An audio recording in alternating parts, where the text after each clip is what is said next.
Certo. Então, boa noite, sejam todos bem-vindos. Eu estou vendo aqui que tem diversos colegas. Hoje, nós vamos estudar um pouquinho mais da obra A Balada de Adam Henry, de Ian McEwan, com o nosso palestrante, desembargador Fernando Armando Ribeiro, do Tribunal de Justiça Militar de Minas Gerais. Eu vou ler aqui um currículo. Fernando Armando Ribeiro, doutor em Filosofia do Direito pela UFMG em 2002, pós-doutor pela Universidade da Califórnia, em Berkeley, Estados Unidos, professor dos cursos de bacharelado e doutorado da Faculdade Mineira de Direito da PUC Minas, de 2002 até a presente data, desembargador e ex-presidente do Tribunal de Justiça Militar de Minas Gerais, membro da Academia Mineira de Letras Jurídicas, cadeira número 34, patrono João Luiz Alves, sendo atualmente seu diretor-secretário, membro efetivo do Instituto Histórico e Geográfico de Minas Gerais, autor de 5 livros e coautor de 15 livros jurídicos, bem como de diversos artigos publicados em revistas especializadas, autor de 3 livros e ensaios literários. Como vimos aqui, não poderíamos estar em melhor companhia hoje, e o professor doutor desembargador Fernando Ribeiro, também, né, escritor, além de professor, de desembargador, de filósofo, também é escritor e prefere ser chamado de poeta, né, apaixonado por poesia, e cheguei a assistir algumas entrevistas suas, desembargador, e fiquei realmente encantada com essa perfeita sintonia entre o direito e a literatura, né? A palavra, o silêncio, né? O precisar descortinar essas ideias pré-concebidas, né? Então, que isso também é importante no direito. E a obra de hoje também é uma perfeita sintonia entre a literatura e o direito, né? Então, não poderíamos estar em melhor companhia hoje para esse aprofundamento a respeito dessa obra. Seja muito bem-vindo, sinta-se acolhido, abraçado pelo Clube de Leitura. Boa noite.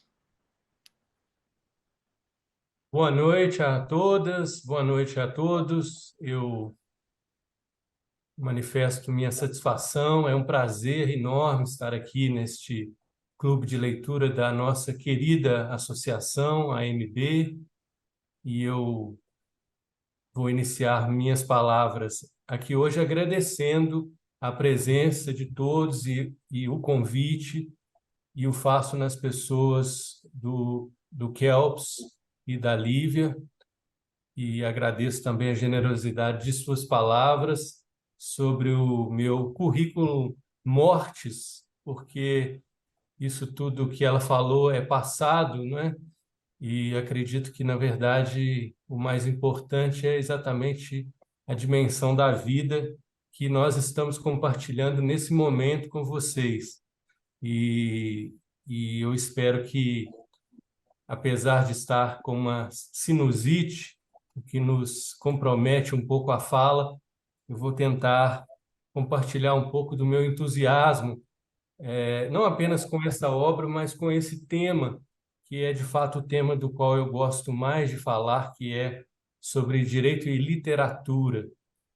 Então, eu me sinto muito feliz a cada vez que tenho a oportunidade de falar sobre esse tema, de levar esse tema, que é um tema de uma linha de pesquisa que tenho na PUC Minas, e como a Lívia disse, eu também me aventuro como escritor e, sobretudo, como leitor e leitor de poesia. Eu acho que é talvez a dimensão mais importante deste meu lado intelectual é a possibilidade de ler.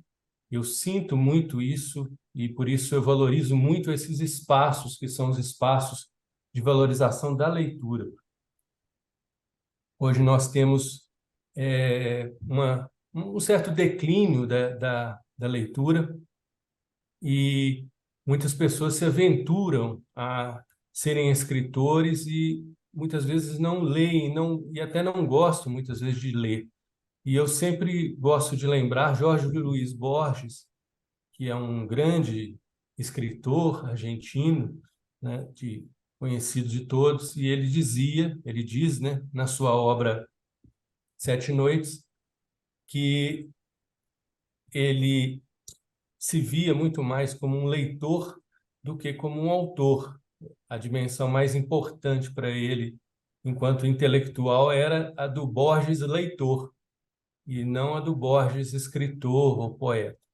E eu partilho muito desse entendimento, porque eu acho que o ato de ler é, de fato, algo mágico. E é algo que, para nós do direito e, sobretudo, para juízes, é algo que tem muito a ensinar. E eu pretendo aqui hoje falar um pouco sobre isso a partir dessa obra incrível de Ian McEwan, que é, a meu ver, um dos grandes prosadores da atualidade. Eu vou compartilhar com vocês a minha tela. Por favor, me digam se estão vendo e também se estão me ouvindo bem. Eu deixo aqui um e-mail e eu deixo também, eu gosto de deixar o Instagram, que eu costumo postar. Meu Instagram é muito voltado exatamente para a literatura e para reflexões, então eu gosto de deixá-lo para que a gente também possa, de repente, trocar ideias por lá.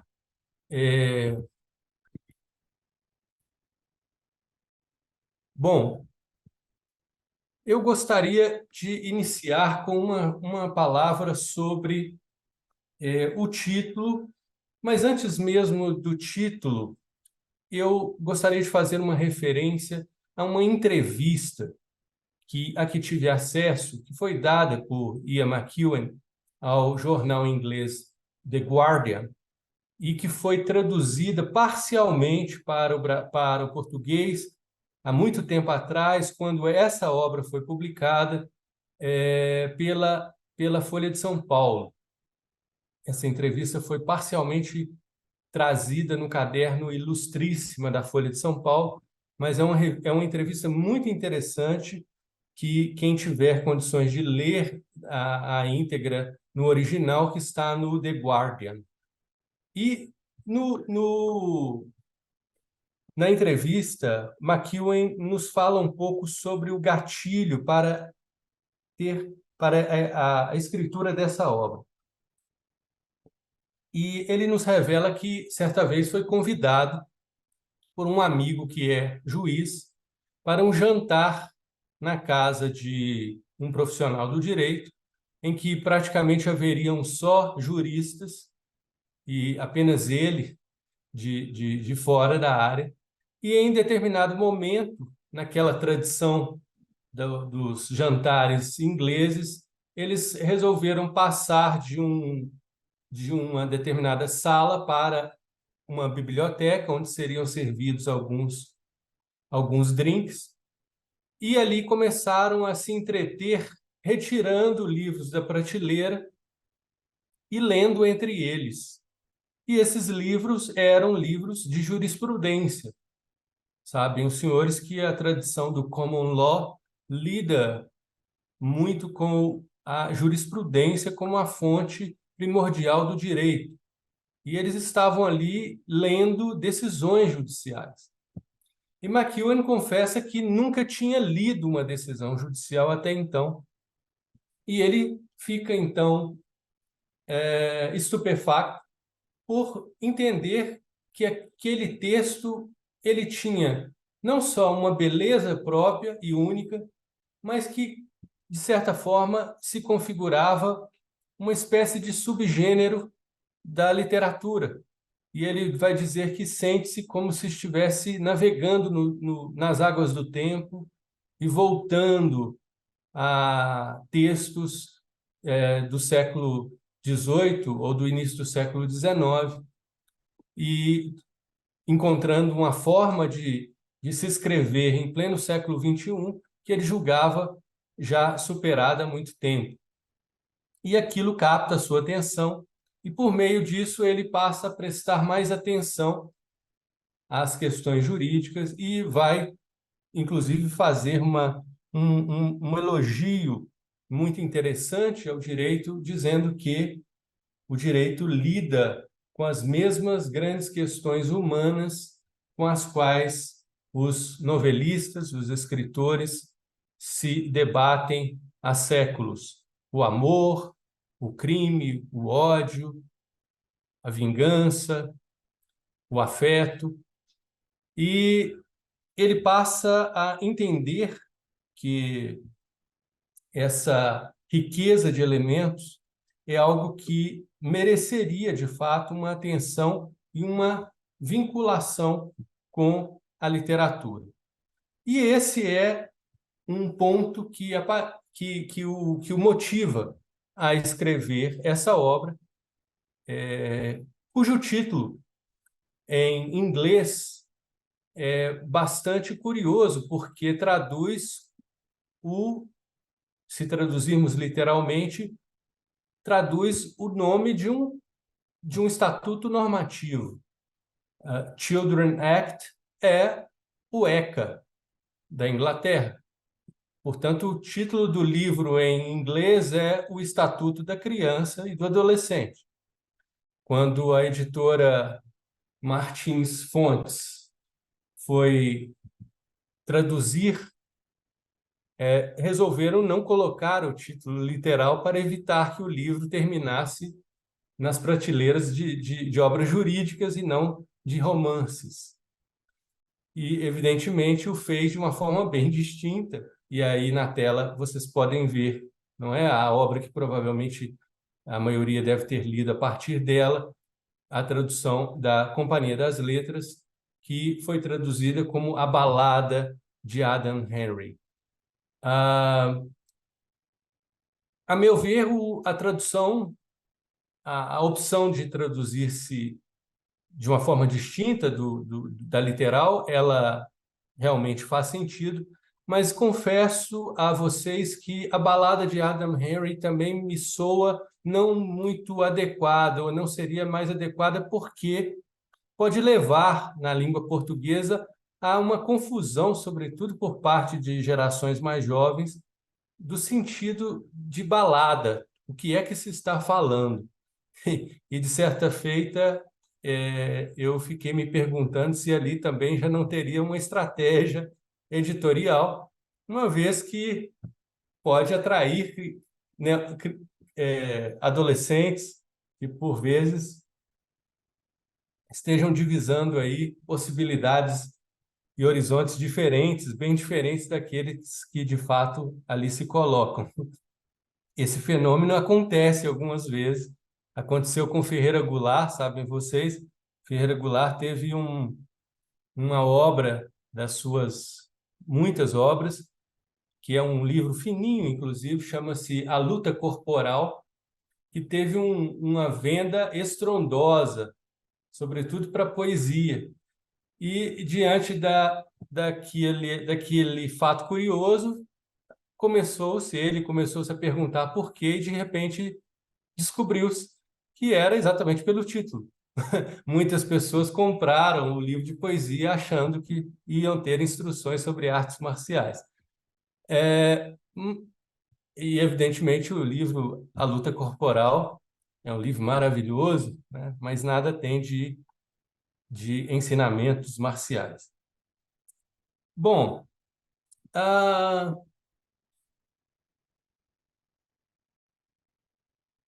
esta eu pretendo falar com vocês a partir agora de algumas possibilidades de leitura da obra que presumo, claro, todos leram, e é uma obra riquíssima, como as grandes obras literárias, permitindo-nos aproximações, insights e vetores de interpretação os mais diversos.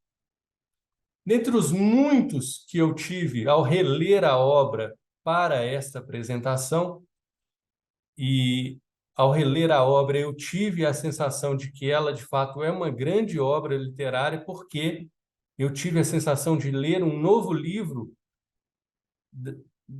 do que aquele que li em 2015, quando ele saiu publicado. E isso, para mim, é sempre um norte de que estou diante de um bom texto, de um texto de qualidade, de um texto que sempre se renova.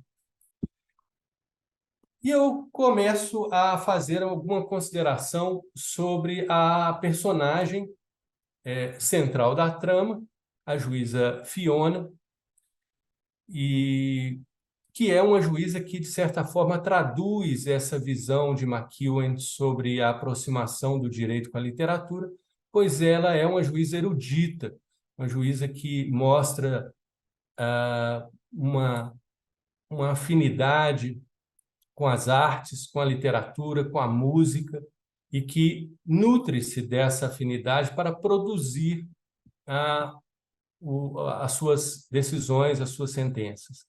Ela, no livro, está trabalhando como uma espécie de juíza plantonista da divisão de família da Corte Superior de Justiça da Inglaterra.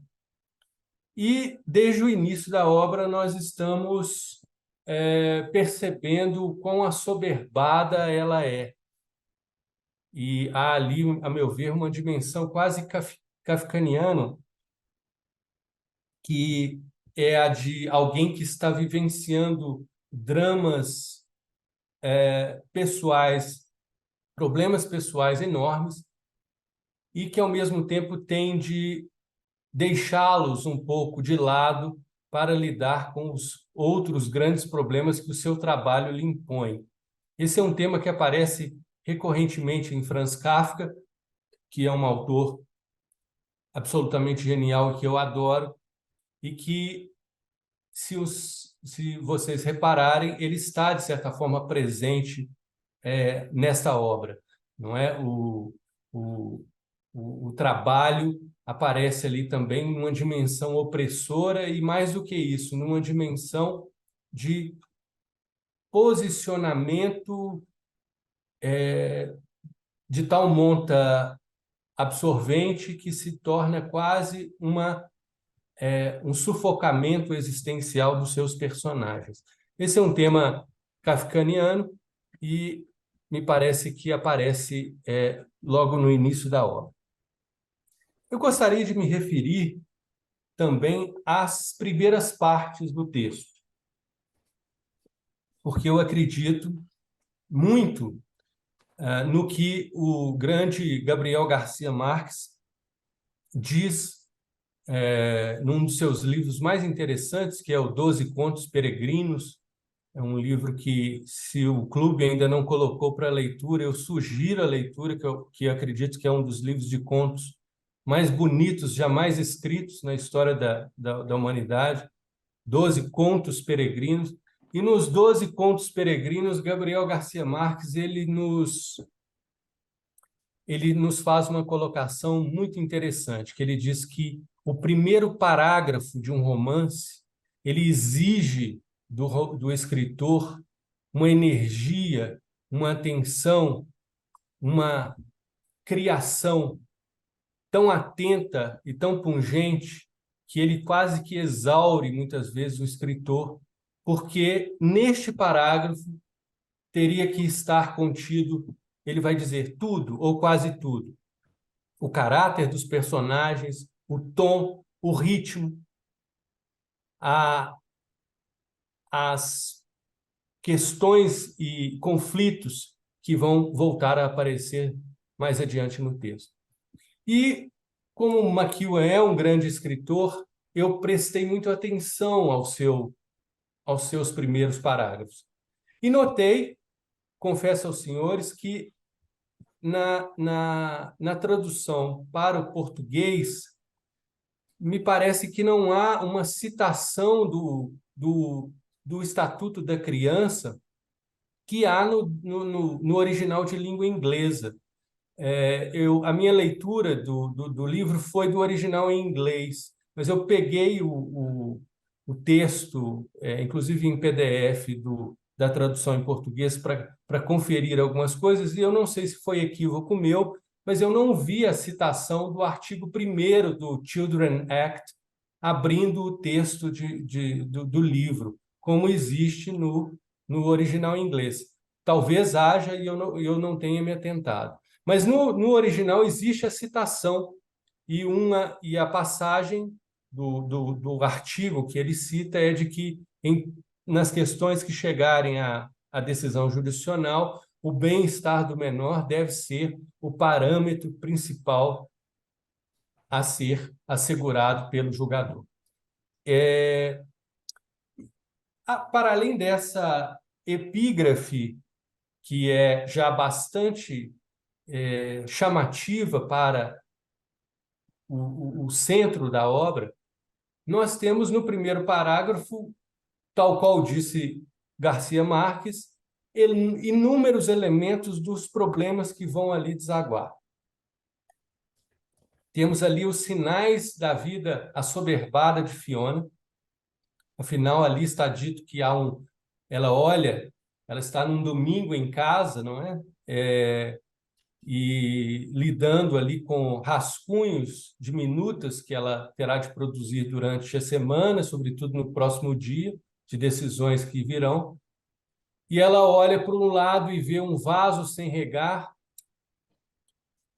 que ela não rega há muito tempo, uma lareira que não acende há mais de ano, o piano com retratos em cima que ela, apesar de ser pianista, não está praticando há algum tempo, e, sobretudo, a vida íntima com o marido, que justamente por estar também meio abandonada, está prestes a trocá-la por uma mulher mais jovem. Já está praticamente com um romance iniciado com uma jovem cujo nome, e aqui também faço uma observação interessante que nunca passa batida aos grandes escritores, os nomes sempre têm alguma razão de ser, não é? E o nome de Melanie, em inglês, remete a uma modalidade de câncer de pele. E me parece que é impossível nós não fazermos a ilação de que alguém que troca a mulher por Melanie por uma questão de pele, por uma questão que é essencialmente de pele, como ele vai revelar a ela em outras passagens. Ou seja, Fiona tem uma vida que é muito dedicada ao direito, em que há uma quase que dedicação exclusiva, e com isto ela está, de certa forma, pagando algum preço por esse excesso de dedicação. Fiona tem várias contradições, não é? Ela é uma autora que ela é uma personagem que tem os conflitos muito evidentes nela. Ela garante a proteção a crianças, mas não tem filhos. Ela tem uma grande capacidade de ouvir, uma escuta ativa muito clara no texto, não é? Mas, apesar disso, não consegue ouvir devidamente o Adam, que será o outro personagem do rapaz, e nem o marido, não é?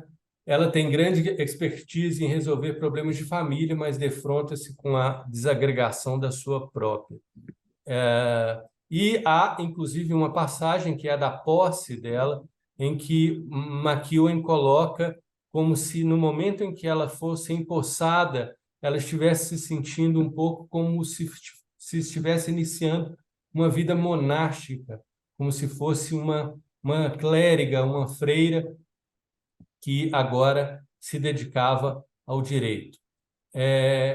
Apesar disso, mais uma contradição que acho interessantíssima é que ela, apesar dessa dedicação muito grande, dessa identificação muito grande, ela comete ilícitos ou infrações até mesmo elementares contra o direito, não é?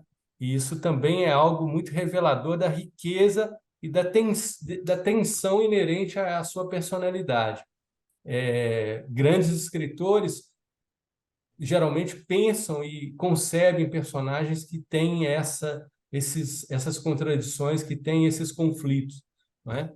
Se nós pensarmos, por exemplo, que ela troca as chaves de casa logo que o marido lhe confessa que vai sair para viver com Melanie, e logo em seguida, num fluxo de consciência, ela vai dizer: esse é o erro mais banal que fazem os que estão para se divorciar, e que qualquer advogado bem instruído geralmente faz questão de alertar os seus clientes para que não cometam esse erro.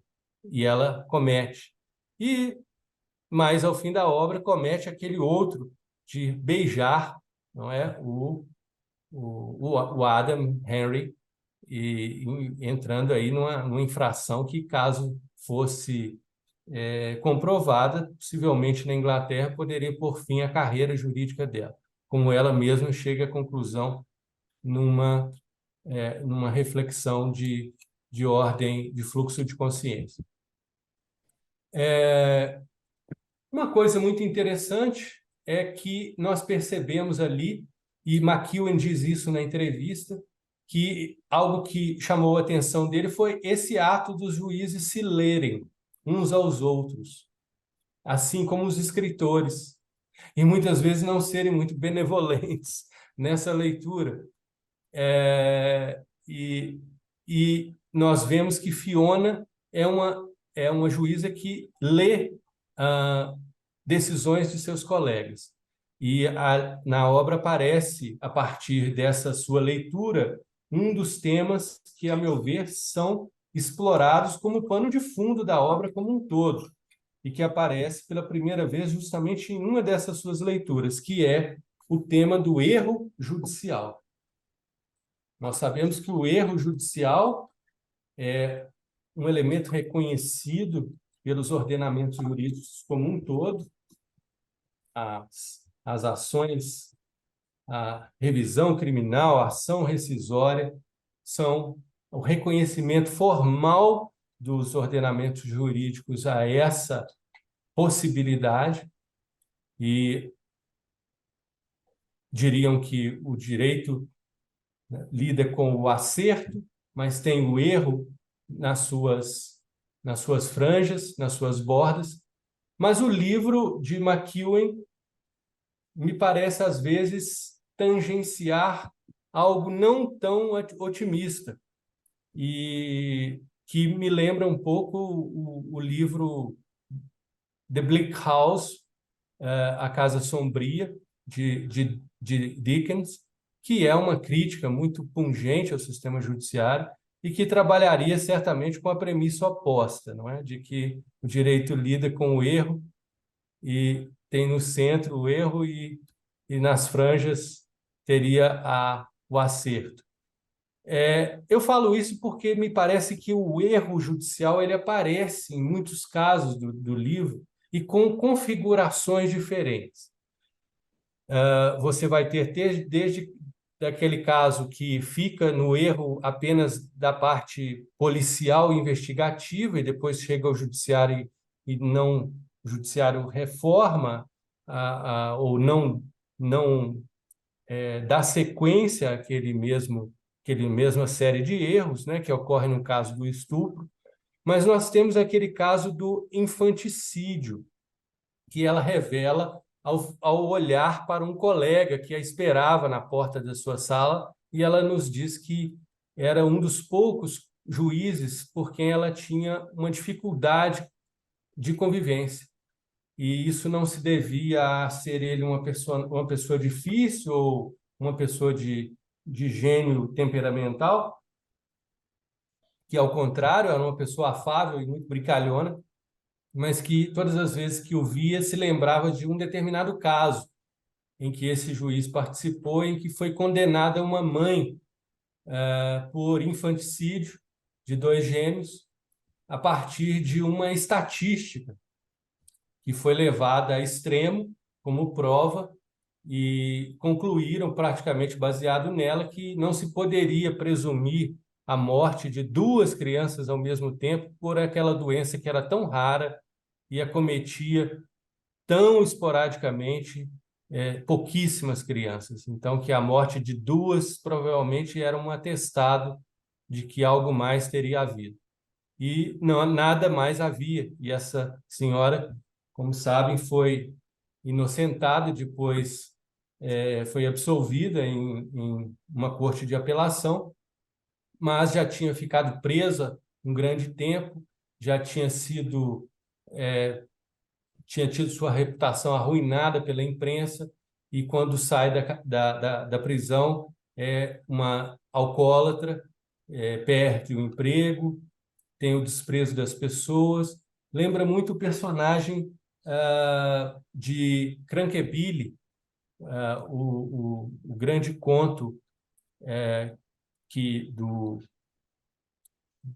o grande conto do francês Anatole France, que vai traduzir exatamente uma injustiça, não é, de um sujeito que é condenado por uma suposta calúnia que ele jamais cometeu. E essa senhora acaba se suicidando, não é? Essa que foi condenada injustamente. Um dado interessante que aparece, ao meu ver, nesse caso, e por isso estou trazendo, é o das pré-compreensões. Eu fico me perguntando se, ao falar que este juiz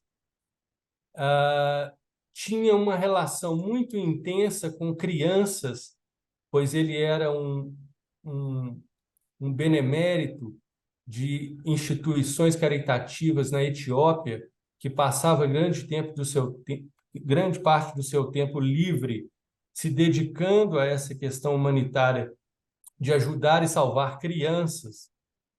Se essa informação trazida por McEwen não tem algo a ver com o erro judicial que ele comete, no sentido de que, quando ele está diante de 2 crianças mortas, ele teria alguma pré-compreensão ou teria alguma tendência a levar a cabo uma visão muito favorável ao menor. Essa é uma pergunta que eu coloco, eu não estou colocando em termos de afirmação, mas é uma reflexão que faço, sobretudo porque os grandes escritores geralmente trabalham também com uma máxima que é do Hemingway, e que é muito importante, que é de que não se diz nada numa obra que seja de graça. Escritores que trabalham com esse tipo de estrutura com a qual o McEwen trabalha, geralmente eles bebem nessa lição, né? Se você pôs uma espingarda, essa espingarda tem de disparar, dizia o Hemingway num dos seus textos, que é o Paris é uma Festa, não é? E eu fico me perguntando a que veio essa informação de que esse juiz era um homem envolvido com crianças, com ajuda a crianças, com auxílio a crianças, e justamente ele vai cometer um grande erro judicial por condenar uma mãe, que era uma arquiteta de reputação absolutamente ilibada, de classe média, sem nenhum problema de dívida ou nenhum problema evidente econômico ou moral, condená-la por infanticídio com base em uma estatística, não é? O interessante de nós pensarmos sobre as pré-compreensões é que me parece que elas desempenham um papel muito interessante na obra e na própria dinâmica das ações de Fiona. As pré-compreensões é um termo que foi trazido para o direito a partir deste filósofo cuja foto está aí colocada, que é Hans-Georg Gadamer. Verifico que há um erro ali, é Georg, não Gerog. Tá? O O está fora de lugar. Hans-Georg Gadamer foi um autor que viveu integralmente o século XX, ele morre com 102 anos, e na sua obra Verdade e Método, ele traz uma revisão da ideia tradicional da filosofia da consciência do que era um conceito. E ele vai trabalhar com a noção de que, antes de termos qualquer conceito sobre qualquer coisa, existem os chamados pré-conceitos, que é o que ele põe em alemão. Original, o termo é pré-conceito. Não é? Alguns traduzem por pré-compreensão, exatamente para evitar ah, o desvio de sentido quando se fala em preconceito. Mas o que ele quer dizer é que há uma compreensão prévia, ou há um conceito prévio que antecede qualquer conceito. Ou seja, antes de você chegar a ter um conceito sobre alguma coisa, você já tem sobre ele um pré-conceito, ou uma pré-compreensão. E Gadamer coloca isso a partir da chamada virada linguística, em que ele entende que a nossa compreensão de todos os fenômenos ela é mediada por linguagem. Vale dizer, eu nunca compreendo uma coisa, qualquer coisa que seja, essa caneta, por exemplo, ou um texto de direito, ou um poema, ou um caso judicial, eu nunca compreendo nada se não for por meio de uma linguagem. E toda e qualquer compreensão que eu tenha de qualquer coisa, no fundo, é linguisticamente mediada. Com isso, ele, na verdade, faz uma revisão muito profunda da epistemologia clássica, que colocava a relação de conhecimento como sendo uma relação sujeito-objeto. Quem é que já não viu essa equação, não é? Relação epistemológica SO, sujeito-objeto. Para Gadamer, essa equação é falsa, porque nunca há, de fato, uma relação sujeito-objeto. O que nós temos sempre é uma relação sujeito-sujeito, pois aquilo que eu imagino ser um objeto, por exemplo, uma caneta, no fundo, já é mediado por uma linguagem. Eu nunca acesso essa caneta na sua pureza originária. Eu a acesso como uma caneta. E, como tal, ela já vem com uma série de pré-compreensões linguísticas atreladas ao seu conceito de caneta. Portanto, quando eu falo em caneta, é impossível não estar atrelado aqui uma série de significantes que giram nesse entorno e que podem, em determinados momentos, se apresentar para mim com mais ou menos ênfase, com maior ênfase ou com menor ênfase. Esse conceito ele é fundamental e ele é um pouco complexo, filosoficamente falando, porque Gadamer, a partir de Heidegger, está fazendo uma grande revisão de muitos pontos da filosofia moderna e da filosofia clássica, mas há um tema de Gabriel, um elemento que aparece em Gabriel Garcia Marques que nos ajuda a compreender isso. Gabriel Garcia Marques, nos 100 Anos de Solidão, tem uma passagem em que ele traz que na cidadezinha de Macondo, surgiu uma doença, a doença da insônia. E era uma doença que as pessoas começaram até a gostar dela porque ela não afetava as pessoas, deixando-as prostradas ou cansadas. Ao contrário, elas tinham a possibilidade de terem mais tempo, então estavam gostando de não dormir. Mas ela começa a apresentar aos poucos o seu lado negativo, que é trazer o que ele chama de doença do esquecimento. As pessoas começam a se esquecer das coisas, uma espécie de Alzheimer coletivo, em que as pessoas vão esquecendo os nomes das coisas, e desde coisas simples e que são mais perdoáveis até coisas elementares e essenciais para suas vidas. E nesse ritmo, um determinado rapaz que tinha que tomar remédios várias vezes ao dia, ele vai deixar recados para ele próprio em vários lugares para que ele tomasse os remédios, não é? O coronel Aureliano, na sua oficina de artesão, ele começa também a se esquecer de nomes de ferramentas e tem uma ideia de pregar em cada uma das ferramentas os nomes. Mas vejam vocês que essa ideia, ela seria eficaz se não fossem as pré-compreensões de Gadamer. Porque, como há as pré-compreensões, de que adianta eu pregar no martelo o nome martelo, se quando eu penso em martelo, eu já não penso nas possibilidades que um martelo me oferece? Ou como o vaqueiro vai querer fazer, vai pregar na sua vaca uma placa dizendo: essa é uma vaca, tire leite de manhã. Mas de que adianta isso se, ao pensar vaca, ele não consegue pensar em curral, bezerro, leite, churrasco, manada, perigo, deleite, uma série de pré-compreensões possíveis que fazem com que uma vaca seja uma vaca e sem as quais não há vaca. E para Gadamer, portanto, se nós tivéssemos uma pessoa que simplesmente cai, né, na Terra, um extraterrestre, e olha para essa vaca, evidentemente ele não tem dela a mesma visão que nós temos, assim como eu não tenho a mesma visão de uma vaca que tem um vaqueiro ou que tem um poeta que cresceu numa fazenda, que cresceu no meio rural. E isso faz as pré-compreensões.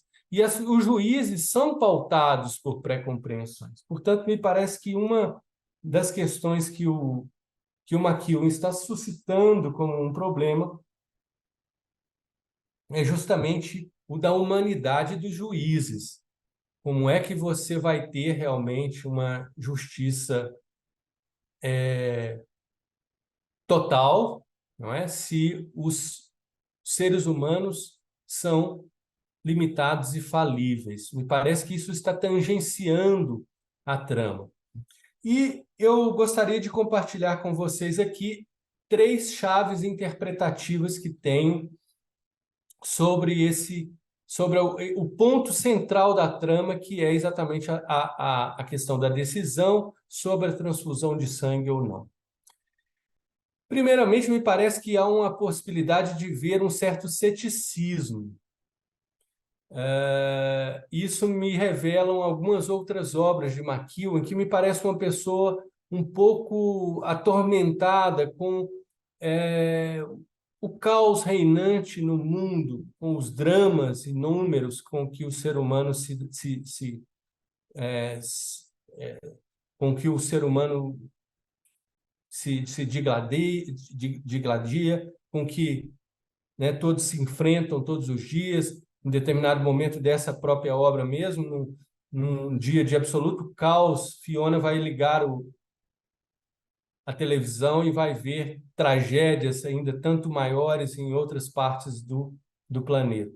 E é uma passagem que está no início do 3º capítulo, é o primeiro parágrafo do 3º capítulo, em que ela indo visitar Adam, quando ela decide que, né, faria aquela ação pouco convencional de interromper a sessão do tribunal para ir visitar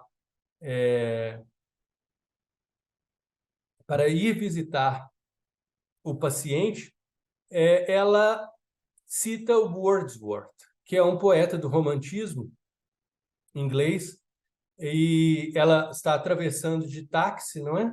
A cidade de Londres, e ela vai dizer: Wordsworth, cuja imagem estava presente em uma ponte próxima, estava certo. Qualquer direção é a melhor perspectiva humana no mundo. Essa me parece uma visão que, de alguma forma, em mim tocou algo, quando eu penso na decisão dela, nas consequências, e depois no próprio, se imaginássemos uma outra decisão dentro desse mesmo contexto. um certo ceticismo no sentido de imaginar que, de alguma forma, não haverá uma solução plenamente justa. Essa é uma leitura que eu faço sobre uma possibilidade de interpretação. Mas existem outras.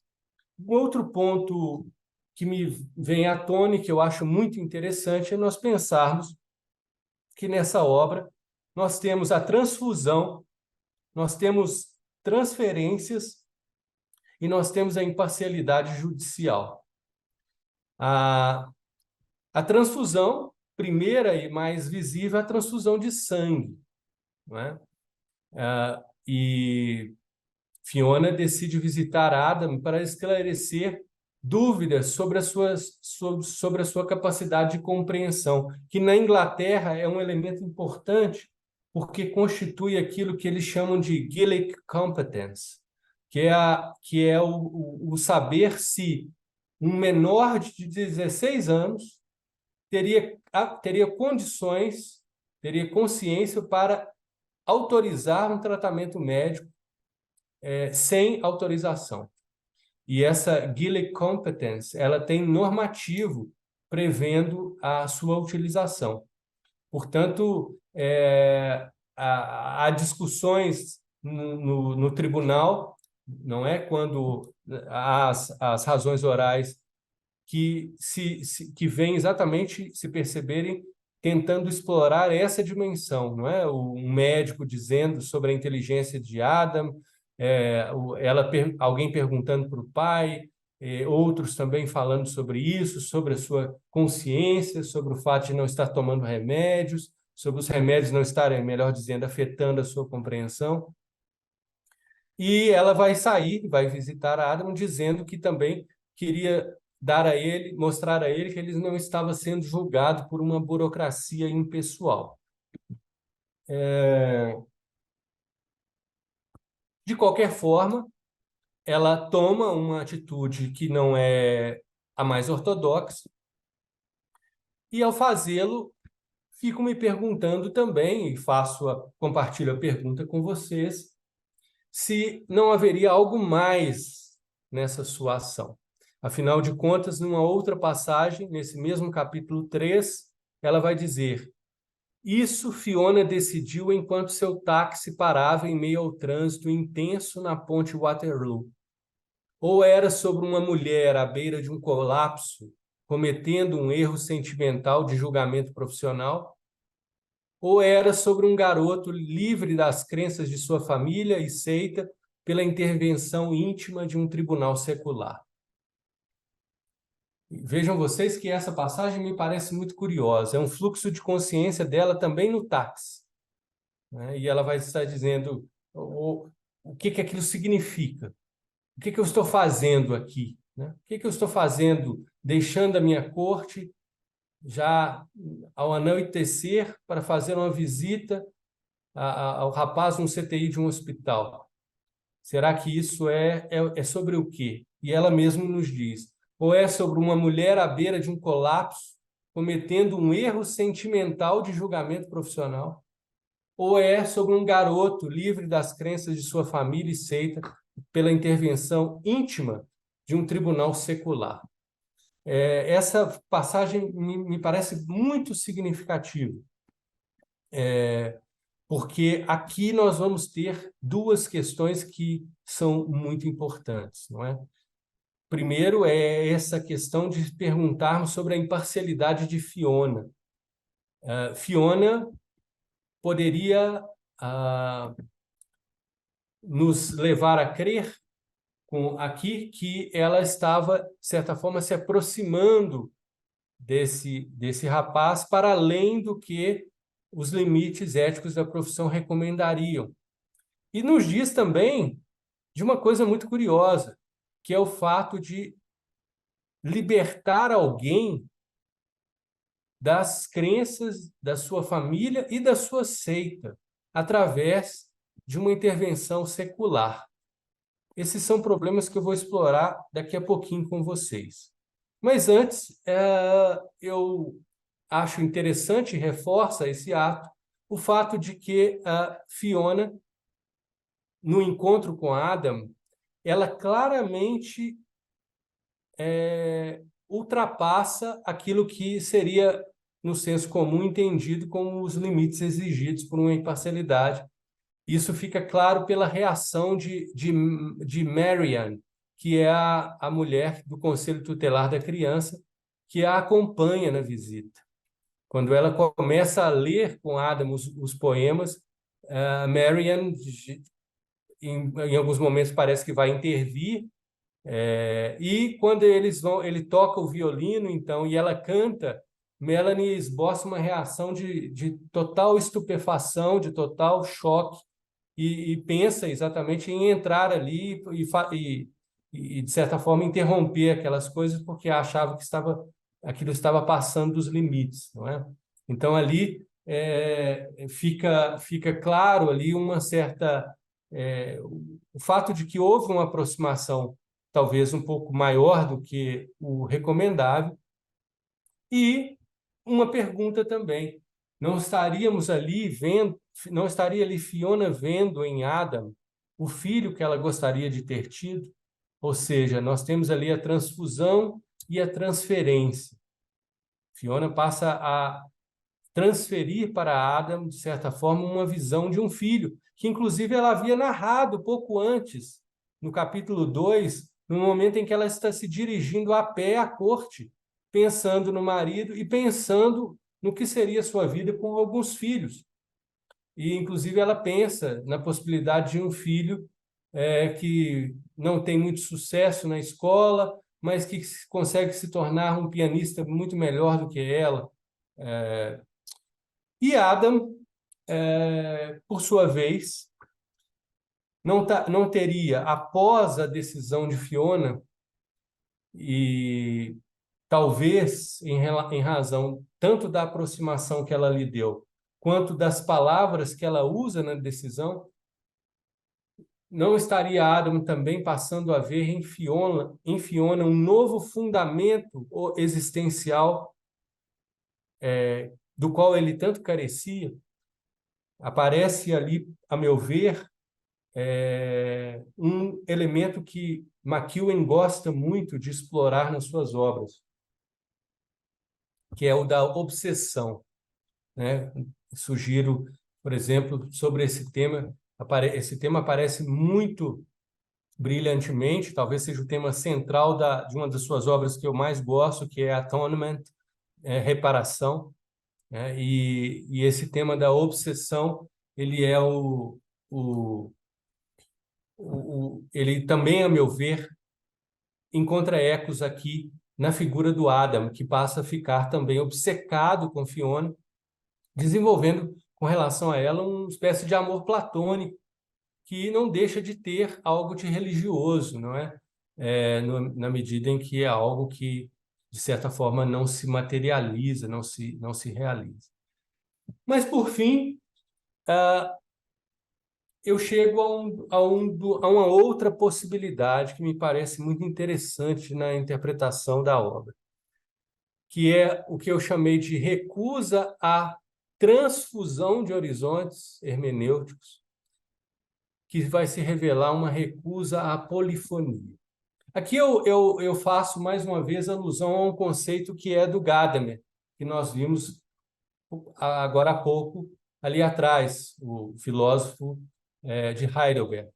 E Gadamer usa esse conceito de fusão de horizontes como sendo a etapa primordial e por excelência do processo hermenêutico.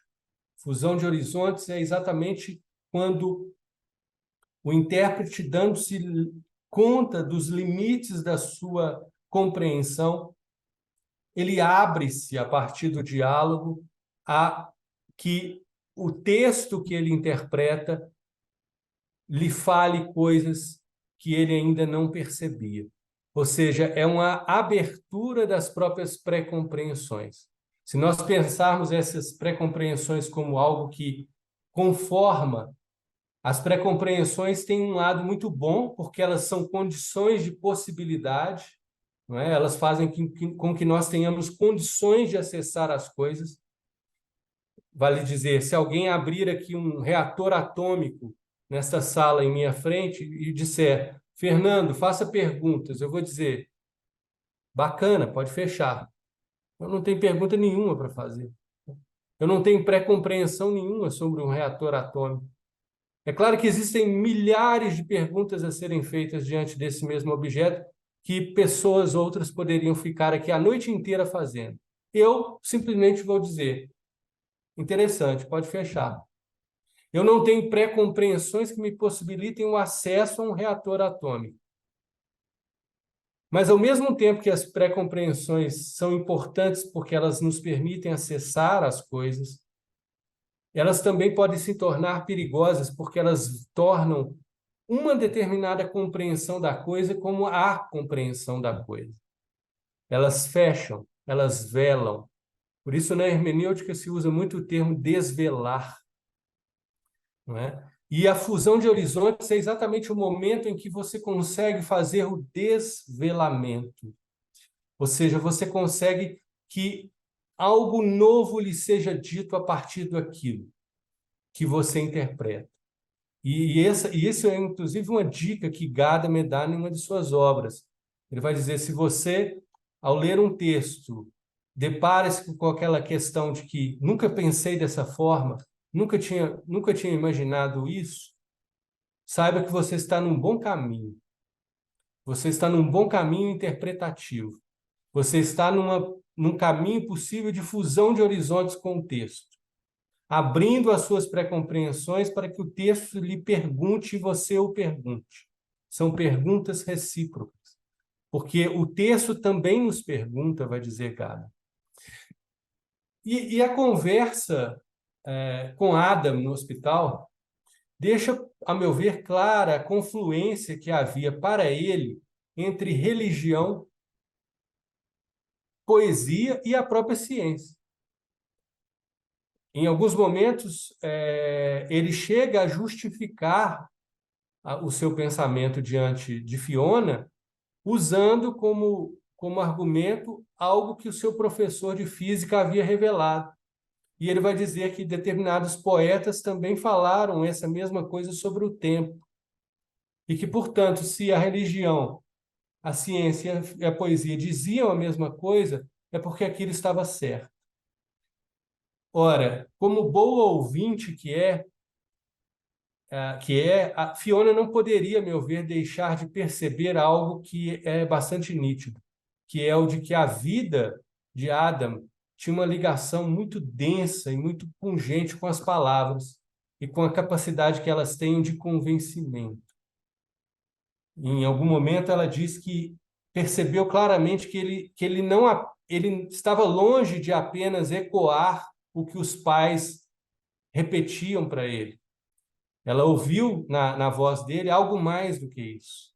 Ela vai dizer, eu tenho a clara percepção de que algumas coisas que ele fala, sim, são ecos do que ele ouve do pai, mas muitas são elaborações dele mesmo. Não é? Ele é um rapaz muito inteligente, ele é um rapaz muito articulado, e ele busca essa elaboração para si mesmo. E, a meu ver, isso fica comprovado mais adiante no livro, comprovado,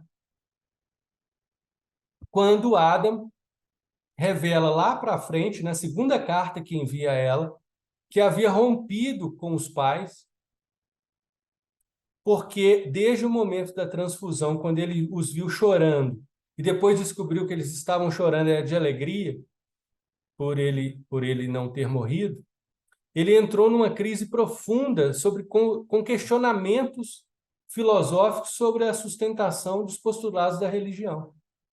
Ou seja, ele não é um rapaz que simplesmente abraçava os dogmas religiosos porque são dogmas religiosos. Ele abraçava os dogmas religiosos com uma certa elaboração, e isso me parece algo muito forte para ele e visível. E quando leem o poema de Yeats, de William Butler Yeats, que é um poeta do final do romantismo inglês, um poeta irlandês, que, ao ver do Harold Bloom, seria a grande ponte entre entre o romantismo e o modernismo, né? O Yeats seria, o Harold Bloom tem uma frase muito bonita, né? Que ele seria a ponte por onde passam os, os cavaleiros do modernismo, né? Ele não está apenas temporalmente já no modernismo, é claro, porque ele morre já na década de 30, mas mesmo suas obras anteriores, não é? Obras do final do século XIX e iniciozinho do século XX, já antecipam no seu estilo e estrutura elementos do modernismo. Mas isso não cabe falar aqui. Mas interessante pensar é que esse poema, Down by the Sally Gardens, né, que seria algo como Pelos Jardins de Salgueiro, nesse poema nós temos, a meu ver, a junção, não é? Nesse poema que foi musicado, né, e aparece ali quando o Adam toca o violino e ela diz para ele que tem uma letra e canta a letra, né? E canta para ele, eles cantam juntos, não é? E esse texto e essa estrofe que é cantada, ela é absolutamente significativa para ambos. Porque vejam o que diz este poema. Ah, pelos jardins de Salgueiro, o meu amor e eu nos encontramos. Ela passou pelos jardins de Salgueiro com seus pequenos pés brancos de neve. Pediu-me para no amor ter calma, como as folhas crescem nas árvores. Mas eu, sendo jovem e tolo, com ela não soube concordar. E depois ele vai repetir esses versos, dizendo que ela pediu-lhe para ter calma na vida, para na vida ter calma, né? Para levar a vida, de certa forma, de uma forma menos assoberbada, né? E como a erva cresce nos poços, mas eu era jovem e tolo e agora me desfaço em lágrimas.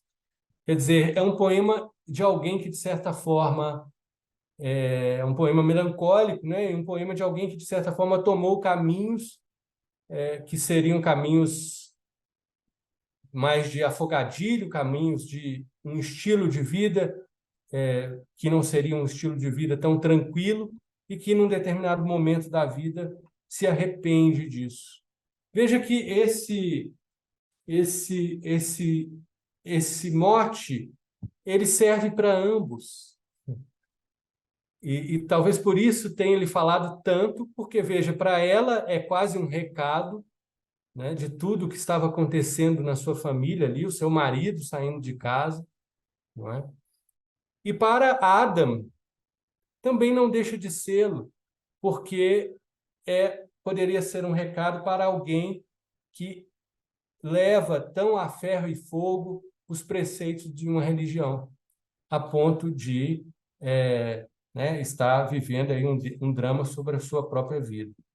Para ambos, nós temos, de certa forma, ali no poema de Yeats, um recado que, a meu ver, é muito importante. E essa busca, não pela leveza também me fez remeter a uma obra de que eu gosto muito, de um autor recentemente falecido, absolutamente genial, né, que foi o Milan Kundera, que é a insustentável leveza do ser. Eu nunca consigo ver, eu nunca consegui ler essas passagens, tanto na minha primeira leitura quanto nessa leitura que fiz mais recente, sem pensar nos conceitos de Kundera sobre o peso e a leveza, não é? Exatamente no sentido de que a leveza estaria associada a uma dimensão de uma vida percebida como efêmera, como desprovida de um significado absoluto e que, portanto, cabe ser vivida com menos excesso de responsabilidades e compromissos com valores definitivos. E, por outro lado, o peso representando uma ideia de uma vida norteada por um significado muito profundo, com uma responsabilidade muito forte, não é? A qual nós estaríamos atados e que teremos que justificar a nossa existência a partir dela. A meu ver, os dois personagens, de certa forma, são personagens que têm uma dimensão mais de peso, né? Se formos usar essa visão kunderiana, essa visão de Milan Kundera. E, com isso, nós cairíamos numa questão que o Alexandre me provocou e que eu acho ela fundamental na interpretação dessa obra. A obra é uma obra que apresenta muitos elementos musicais, né? E, a meu ver, não é à toa que aparece tantas vezes, é o primeiro músico a aparecer e é o que mais aparece, que tem mais referências na obra, o nosso João Sebastião Bach, né? Johann Sebastian Bach, o autor do Barroco, né, alemão, que foi um dos principais elaboradores do estilo polifônico. A polifonia é um elemento central na criação de Bach.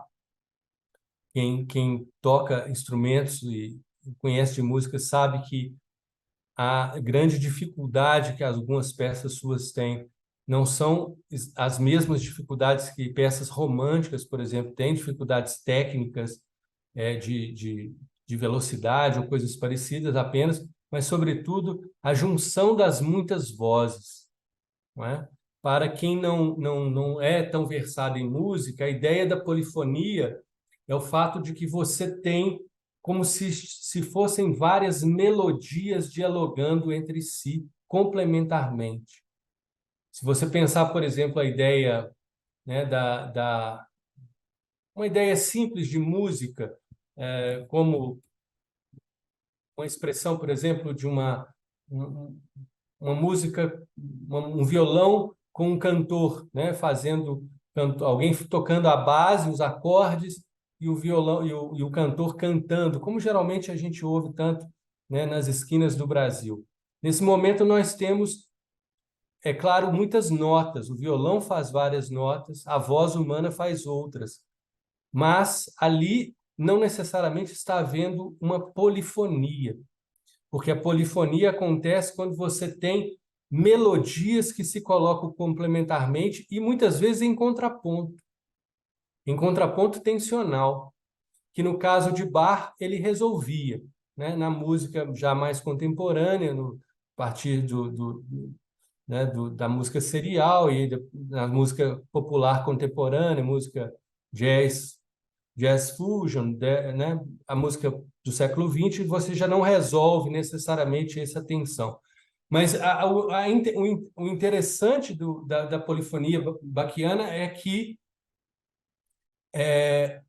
você tem às vezes, numa mesma peça, por exemplo, para piano, ela inclusive faz menção a uma peça que ela não conseguia tocar com facilidade. Você tem, às vezes, até 4 vozes na peça aparecendo. É exatamente como se você tivesse ali 4 linhas melódicas distintas que se complementam, que se tensionam, né? Então, isso é realmente algo que traz uma complexidade, não é? E essa complexidade, eu gostaria de, nesse momento, apenas simbolizá-la nessa visão, né? De você aceitar múltiplas possibilidades, você aceitar múltiplas vozes. E, a meu ver, não é à toa que Bach aparece no livro, porque eu entendo que o livro nos apresenta um déficit ou uma recusa à polifonia. E essa recusa ela é feita não apenas pelos que professam a religião, né, no apego aos seus dogmas, mas também, curiosamente, pela juíza Fiona, a partir de determinados parâmetros que ela utiliza, inclusive para a tomada da sua decisão. E aqui eu faço uma referência a essa decisão, a alguns de seus pontos. Primeiramente, ela vai entender que Adam não tem a compreensão correta do modo e da extensão do sofrimento que há de enfrentar. Isso é muito importante, inclusive, isso é no direito brasileiro mesmo regulamentado, não é? Por resoluções que exigem que os médicos deem conhecimento pleno ao paciente sobre as condições. Não seria promover, e a Fiona vai entender que não seria promover o seu bem-estar permitir que sofra uma morte agonizante desnecessária. O bem-estar de Adam será melhor provido por seu amor à poesia, sua nova paixão pelo violino, pelo exercício de sua inteligência e de sua natureza afetiva, e por toda uma vida de amor, por toda a vida e o amor que se colocam diante dele. Até aí tudo bem. Mas em determinado ponto, ela vai colocar que considera que Adam deve ser protegido de sua religião, de si mesmo, e conclui que, em sua opinião, sua vida é mais preciosa que sua dignidade. Esse é um ponto, me parece, bastante polêmico dessa decisão. Porque vejam vocês que ela está, ao dizer que ele deveria ser protegido da sua religião, dos seus pais e de si mesmo, ela está exatamente, praticamente fazendo uma espécie de revogação dos elementos valorativos que norteavam a vida desse rapaz. E ela tinha tido conhecimento, e ela é uma mulher muito inteligente e também muito, muito boa intérprete, assim me pareceu. Ela tinha tido condições de perceber o quanto aquilo era importante para ele. Então, ao dizer isso, e ele inclusive reforça isso diante dela na visita que faz mais ao fim do livro, pessoal a ela, ele vai dizer a ela que ela exigiu dele, não é? Ela queria protegê-lo dele mesmo, da sua religião, e que assim esses conflitos que ele estava tendo com os pais de não ir mais à igreja, aquilo já estava de certa forma colocado de algum modo por ela. E ele escreve para ela, não é? Continuamente.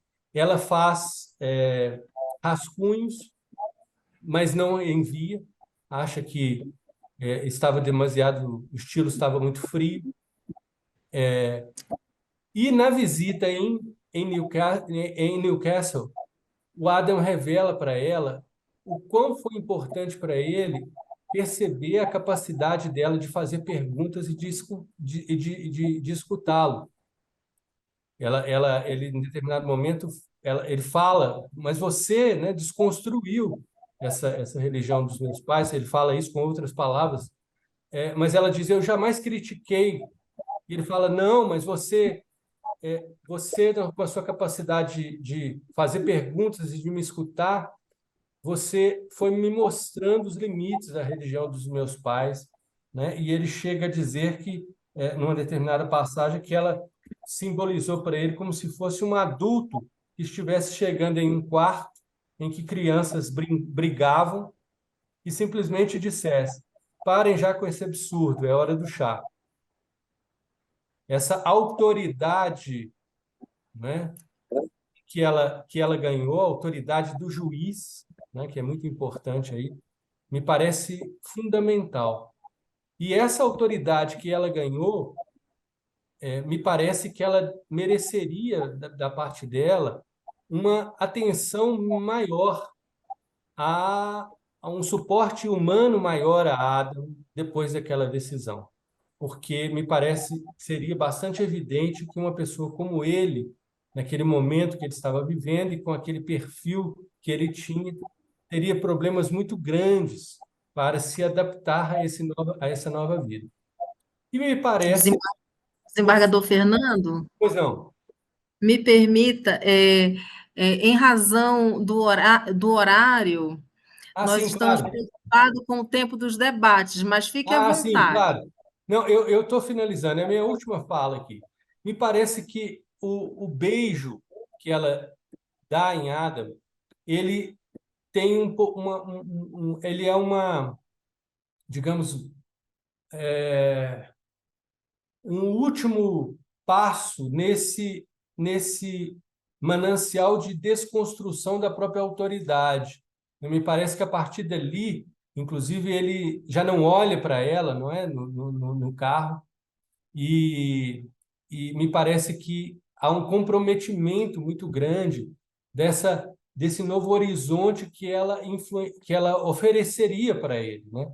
Então, essa é uma questão que me parece muito importante na obra, ou seja, essa inexistência, como eu disse, de uma polifonia, de ela não considerar que essa dignidade de Adam, depois da sobrevida, poderia voltar a incluir a sua vivência religiosa ou não, ou poderia voltar a incluir uma série de coisas que não simplesmente dependesse dela. E aquela frase que ela diz, que eu li na decisão, me parece que seria muito melhor se ela dissesse simplesmente: eu decido que ele, nesse momento, não tem condições de decidir sobre a sua vida ou morte, e deve fazê-lo em outro momento. Mas, ao dizer que ela vai protegê-lo ou vai evitar que ele deve ser protegido da sua família, da sua religião e dele mesmo, me parece que isso tem um impacto muito grande em exigir que ele se norteasse por um novo parâmetro de valores que acaba, entretanto, para ele não se sustentando. E aí é que me parece haver o grande drama que isso traz a reboque.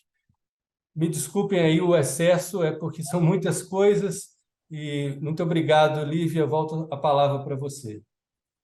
Eu que agradeço, desembargador. Parabéns pela excelente palestra, pelas excelentes palavras. Realmente o livro ele é muito palpitante, a narrativa, né, do autor é magnética, ela nos prende de uma tal maneira e são muitos os pontos, né? Eu imagino que tenham muitas perguntas, muitas indagações, muitos comentários a respeito. Eu gostaria aqui de ler alguns que já estão no chat. Alguns comentam sobre. Alguém comentou que nós não temos, os juízes brasileiros, nós não temos tanto tempo assim para lermos uns aos outros, né?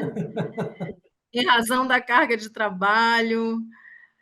Parabenizaram pela escolha do livro. Muito interessante os personagens e o sistema de vida da personagem principal, que dedicou-se integralmente à carreira, com brilhantes e justas decisões. Surpreendeu-me a questão do beijo com o jovem beneficiado por sua decisão. Tive a impressão de que aquele beijo foi tão especial e doce porque representou a retribuição pelo seu trabalho, pela dedicação a fazer justiça. Não identifiquei envolvimento pessoal, mas sim simbólico. Minha questão, por que o jovem precisou morrer? Eu posso ler todos aqui os comentários e depois abriremos para as perguntas. Livro excelente, faz refletir sobre o nosso papel enquanto juízes e nosso compromisso com o tal bem-estar. Minha interpretação sobre o beijo foi ela estar ciente do encantamento. Eu acho que eu estou perdendo aqui algum. Do encantamento. Só um segundinho.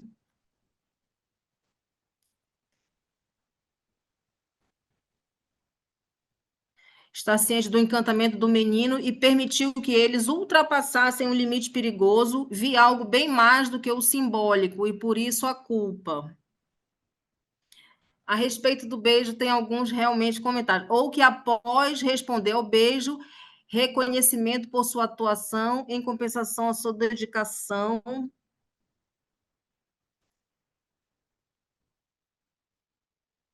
Tem uma palavra aqui que eu não estou conseguindo ler, tem alguma coisa aqui impedido. O arrependimento ocorre por identificar que havia se deixado envolver violando o código de ética profissional. Esse beijo aí foi um ponto interessante, né?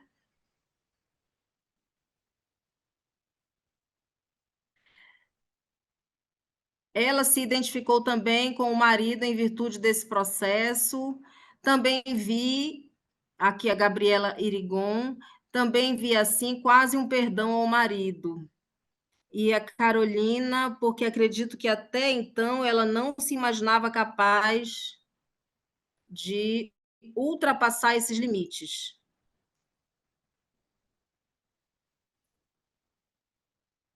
Eu passo. O senhor gostaria de fazer algum comentário a respeito desses ou eu já passo as perguntas dos colegas? O beijo foi bem polêmico, né, Lívia? Foi, foi.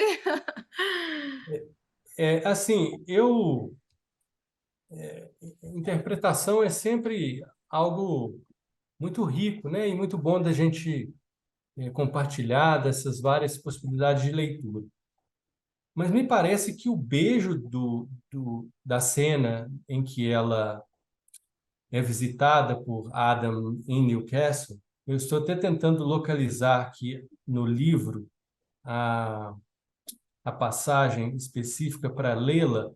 Eu não sei se eu vou conseguir, mas eu tenho a memória vívida de que há uma referência erótica muito bonita e intensa, inclusive nas palavras de McEwan. Se eu não estou roubando dele as palavras, e eu estou tentando localizar aqui a, a passagem especificamente, mas ele vai dizer que ela pensa que se houvesse uma forma de imaginar uma satisfação plena ou um gosto pleno em um beijo, aquele seria ele, né? Apesar da sua duração tão pequena.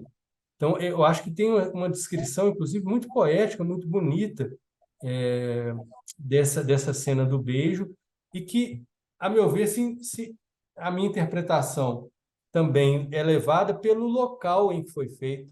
Se a gente pensar que essa cidade, Newcastle, ela é, no livro inteiro, apontada por ela como a cidade que ela mais gosta na Inglaterra, e que mais gosta exatamente porque foi a única cidade que ela se permitiu ser livre e não oprimida, porque quando na juventude ela tinha primos lá e passava as férias, e foi lá que ela se permitiu cometer, aspas, os únicos atos insensatos da sua vida, como ter tido o seu primeiro namorado, que era um músico de uma banda, um cara mais extrovertido, e, enfim, me parece que o beijo não está em Newcastle de graça, e para mim o sentido que ele tem dentro da descrição mesmo que o McEwan faz dele, me pareceu algo que tem um sentido erótico, né? Mas, evidentemente, é a minha interpretação apenas, né? Eu gosto dessa construção também que pode ser trazida, né? Do simbolismo. Ok. Aqui nós temos alguns colegas com perguntas, querendo formular perguntas. Franco Cocusa.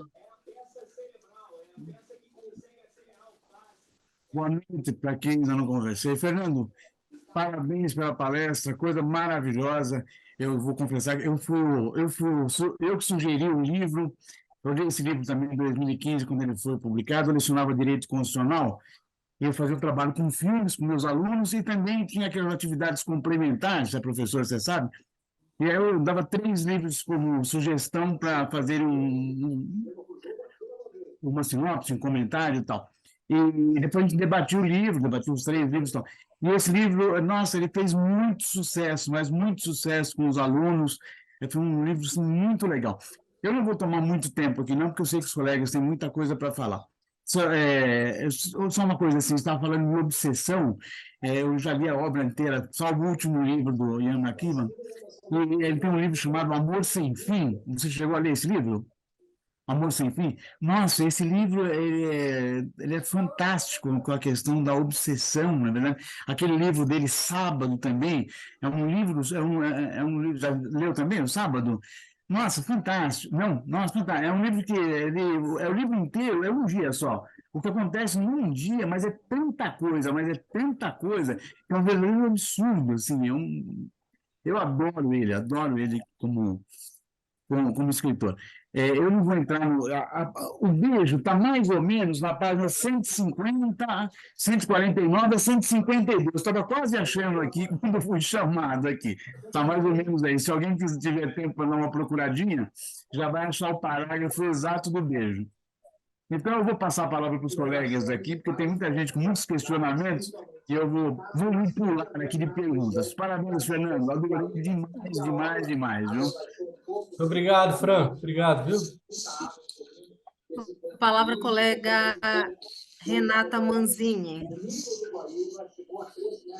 Oi, boa noite. Microfone aberto, né? Tem alguém com o microfone. Microfone aberto com o noticiário aí ligado. Pronto. Acho que agora sim. Boa noite. A primeira coisa que eu queria observar é quão machista, no sentido de presença masculina constante, que é o judiciário que o Ian pinta. Porque todas as outras mulheres que aparecem é a assistente social, é a secretária, ou é a amante do marido, mas no mesmo nível de poder que a Fiona, só aparece ela. Ela está num mundo completamente masculino. Então, essa foi uma coisa. Eu li o livro, já tinha lido anteriormente, reli agora para o encontro, e todas as vezes eu tive essa impressão. Além da impressão que já citaram também, né, de que eles têm muito mais tempo que nós para decidir. Dá até uma vontade de fazer a mala, né, porque ela está lá, muita coisa para fazer, e vira noite e tal. Se ela tivesse aqui nas nossas varas, acho que ela sucumbiria mesmo. Aí, a segunda coisa que diz respeito ao debate que o Fernando abriu é da questão da competência dele, porque os advogados trazem a questão da competência. Todo o debate da defesa e do hospital gira em torno da competência. Para mim, parece que a Fiona pesca a questão da competência para ter uma desculpa para ir visitar o menor no hospital. Porque a decisão dela depois descarta completamente a competência dele. Ele é competente, mas isso não interessa minimamente, porque ele tem que ser de qualquer forma. Sim, ele entendeu, ele é muito inteligente, ele está sabendo, mas isso não me importa. E aí volta aquela coisa do carro que o Fernando citou, né? Ela está ali, mas o que é que eu estou indo fazer? Porque, na verdade, ela está num momento de crise pessoal muito grande, se questionando sobre o egoísmo de uma carreira que a levou a uma encruzilhada com família, não tive filho, será que fiz a decisão certa, que tive a decisão certa ou não, agora que eu estou em crise com o marido.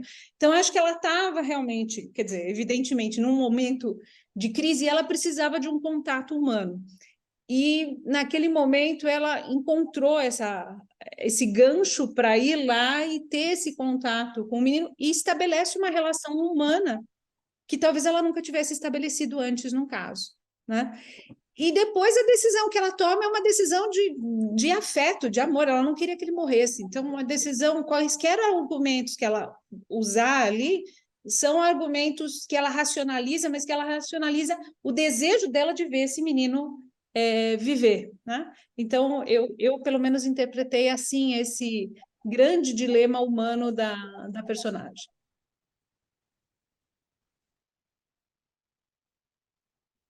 Obrigado, Renata. Eu concordo com você nas suas duas posições. E, inclusive, eu poderia fazer um reforço de algo que te daria uma visão ainda mais mais radical do seu pensamento. Nesta entrevista de que falei, que ele dá ao jornal inglês, ele revela que escolheu uma mulher para ser a juíza Fiona e não um juiz homem, porque ele achou que a construção dessa relação da juíza com o rapaz ficaria muito pouco evidente se os papéis fossem diferentes. Se fosse um homem diante... Ele diz isso, inclusive. Ele fala, se fosse um juiz diante do rapaz, isso não teria o mesmo efeito. Então, que na hora que ele construiu essa ideia, ele vai falar, e por isso eu optei por criar uma personagem feminina. E isso, evidentemente, catalisou um pouco essa minha interpretação de que haveria uma espécie de transferência, não é? Da Fiona com relação ao Adam, no sentido de ver nele o seu filho. E, a partir dali, ela decide como a mãe dele, né? Ela decide como ela decidiria caso o seu filho estivesse com leucemia. Isso está na entrevista dele, essa confissão de que por que ele colocou uma juíza, né? Ok. Colega Daniela Nino está com a palavra. Boa noite a todos, a todas. Desembargador Fernando, meus parabéns pela sua explanação, realmente impressionante. Fiquei muito, muito curiosa a respeito das indicações, das referências às pesquisas epistemológicas, a esses autores. É uma área que me interessa bastante. Muito agradecida por isso também. Com relação ao livro, voltando no tema da Renata a respeito do judiciário machista inglês, eu também achei muito pertinente as denúncias que o autor faz a respeito da posição da mulher na sociedade e as dificuldades da Fiona no momento que o marido sai de casa e ela se vê sozinha na sociedade, pensando nos eventos que ela vai ter que comparecer sozinha, sem a presença do marido, das dificuldades que as pessoas das mulheres que ela conhece e que com muitos anos de divórcio ainda tem dificuldade de se posicionar sozinha na cidade. Eu fiquei impressionada da sensibilidade do autor a respeito disso, sendo ele homem e pondo todas essas questões complexas. Pode até ser que eu tenha sentido isso mais de perto. Eu perdi meu marido há pouco tempo e isso me tocou imensamente a respeito da sensibilidade dele com todas essas questões, independente do divórcio, de ser um divórcio ou de ser um quase divórcio, mas eu fiquei bastante impressionada com essas questões que ele expõe. E com relação à questão jurídica, né, a questão quando ela fala a respeito da proteção do menor e fala a respeito, depois dos questionamentos dele sobre da postura dos pais em relação à religião, né? Os pais que fizeram tanto para que ele respeitasse a religião e depois ficaram felizes. Eu tive um caso em que o paciente estava inconsciente e não havia deixado nada expresso a respeito da vontade de não ser transfundido, né, de não receber transfusão. E o hospital daqui da minha comarca entrou com uma ação para que fosse determinada a transfusão. Paralelamente, a defensoria entrou com uma ação representando a mulher para que ele não fosse transfundido. Eu tive que decidir, né? E eu determinei a transfusão justamente porque o paciente não podia expressar a vontade. E depois o defensor veio me contar que quando chamou a esposa para dizer foi determinada a transfusão, a senhora deseja que eu recorra? Ela disse, não, não, não, não. Agora ele vai salvar meu marido e não foi uma decisão dele nem minha, foi uma decisão do Poder Judiciário. Vamos dizer assim, eu falei para o defensor, então o pecado vai ser meu, né? O pecado sendo meu pode, né? Eu não tenho nada contra religião nenhuma, tenho a minha própria, mas eu fiquei impressionada na época com isso, e quando ele traz a questão dos pais terem ficado felizes, eu revivi essa questão essa questão do processo que trabalhei aqui na minha comarca. Eram essas minhas considerações. Eu não conheço a obra do autor, até gostaria de saber se ele retoma esses temas a respeito da condição da mulher na sociedade, etc., que também é uma questão que me interessa muito. A Renata também, eu sempre percebo interessada nessas questões.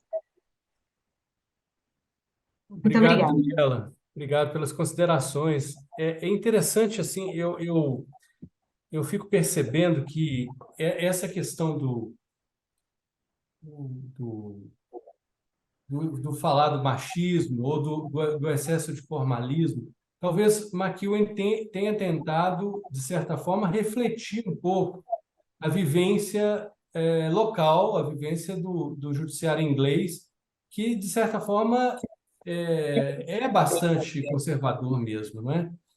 E eu acredito que ele tem muito essa preocupação de traduzir assim de forma mais densa assim o regionalismo. Ele inclusive tem texto sobre isso. Ele tem um texto muito interessante em que ele fala um texto de conversas com ele, em que ele vai falar que não acredita que seja possível uma literatura que se construa com parâmetros universais.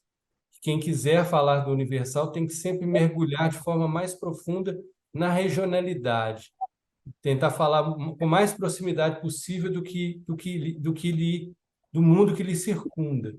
Então, eu acredito que, como ele teve esse contato, né, esse gatilho com os juízes, né, possivelmente nessa reunião a maioria deveriam ser homens, talvez ele tentou reportar isso para a obra dele de alguma maneira, né? Agora, essa visão que você disse que percebeu no caso em que julgou, me parece que está muito aflorada aqui na percepção do Adam, como algo que o deixa completamente descrente com a religião dos pais, não é? Ou seja, como eu falei, eu acho que ele não era simplesmente um receptáculo de dogmas, ele elaborava em cima disso, né? E eu, inclusive, faço uma pergunta que eu fiquei com ela e eu gostaria de compartilhar com todos, que eu realmente não sei a resposta. A última conversa que ele tem com Fiona, ele revela que estava tendo divergências profundas com o pai, inclusive tinha saído de casa, e diz também que tinha deixado a Bíblia já de fora do quarto e que não estava mais indo à igreja.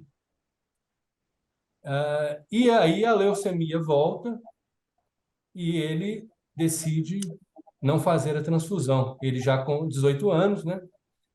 Decide não fazer a transfusão e vem a morrer, e ela toma conhecimento disso semanas depois. A pergunta que eu fiquei me fazendo é se, neste caso, ele morreu realmente pela religião dele, ou se ele já era um descrente e foi simplesmente suicídio. São dois caminhos bem diferentes e que, do ponto de vista dessa discussão de vida e dignidade, fazem muita e inteira diferença. Porque se nós pensarmos, por exemplo, e eu acredito nisso, que Adam estava totalmente descontente com a decisão no primeiro momento, porque ele perde a sua dignidade, né? Ou seja, o valor propulsiona o sentido da sua vida. Daí que eu disse que eu acho a expressão que ela usou não muito feliz para quem decide daquela forma, porque eu acho ela muito impactante, porque quando você diz que ele tem que ser protegido da sua religião, você está tirando dele, de certa forma, um núcleo de valores que norteiam a sua dignidade, que não precisa ser retirado. O judiciário simplesmente está reconhecendo que, naquele momento, ele não tem condições jurídicas, né? Ele não tem capacidade para decidir sobre uma questão que é a sua vida, né? Virá o momento, e é uma questão de tempo, em que ele terá. Mas você não precisaria dizer que você vai criar uma barreira entre ele e a religião. Me parece que isso foi, de certa forma, excessivo, né, nas palavras. E quando ele volta nessa crise profunda, em que ele, de certa forma, parece ter largado a religião, e depois opta por não fazer a transfusão, nós ficamos, eu pelo menos fiquei, com essa pergunta: teria ele realmente voltado a abraçar e aí optou por não fazer a transfusão em nome da religião, ou simplesmente decidiu morrer? Essa é uma pergunta que eu acho que fica não respondida no livro, pelo menos a mim me pareceu. Desembargador, a cena do beijo está na página 154, só para da edição Companhia das Letras. Pois é, eu tô com O colega... Último parágrafo, Fernando. Você pode ler para mim? Porque eu tô com a minha, que é Eu a vou ler, edição, então. edição do Kindle. Eu vou ler aqui, então. Quem está com o livro aí para te acompanhar, página 154, último parágrafo. A minha edição aqui, não sei se teve outras. Eu não sei qual que é a edição. Bom, vou ler. Ela segurou delicadamente a gola do blusão dele, ou do blusão leve dele, e o puxou para si. Pretendia lhe dar um beijo no rosto, mas, como ergueu o corpo e Adam se curvou um pouco, seus rostos se aproximaram. Ele girou a cabeça e os lábios dele se tocaram. Ela poderia ter recuado, ter dado um passo atrás, se afastado dele. Em vez disso, se demorou, inerme, diante daquele momento. A sensação de pele contra pele anulou qualquer possibilidade de escolha. Caso fosse possível dar um beijo casto na boca, foi isso que ela fez. Um contato fugaz, porém mais do que a mera sugestão de um beijo, mais do que uma mãe daria no filho adulto. Durou 2 segundos, quem sabe 3. Tempo suficiente para sentir, na maciez e elasticidade dos lábios dele, todos os anos, toda a vida que a separava de Adam. Ao se afastarem, uma leve adesão de pele poderia ter-os atraído de volta, mas soavam passos no cascalho e nos degraus de pedra cada vez mais próximo. Ela largou a gola dele e repetiu: "Você precisa ir."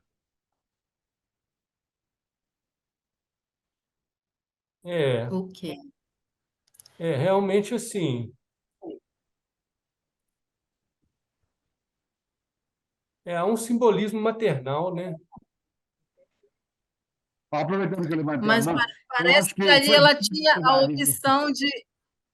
Cucuza, parece que ali ela tinha a opção de se afastar, né? E ela tomou a decisão de não se afastar. Só para terminar. Com a palavra... Só para terminar aqui, porque eu já baixo minha mãozinha também, Pois só que eu vi. Eu acho que ela beijou ele porque quis beijar mesmo, ela estava carente demais, precisando disso, estava num momento muito difícil, precisando de um pouco de amor, um pouco de carinho. E só para completar, eu acho que ele não foi suicídio, não foi nada religioso, e ela salvou ele da morte, e depois ele pediu para que ela salvasse ele, assim, para ter uma vida diferente, uma vida melhor, e ela abandonou ele, e ele achou que então o destino dele era a morte e aproveitou para se suicidar e deixar esse recado para ela. Essa é a minha pequena opinião. Vou baixar minha mãozinha aqui para os colegas aqui.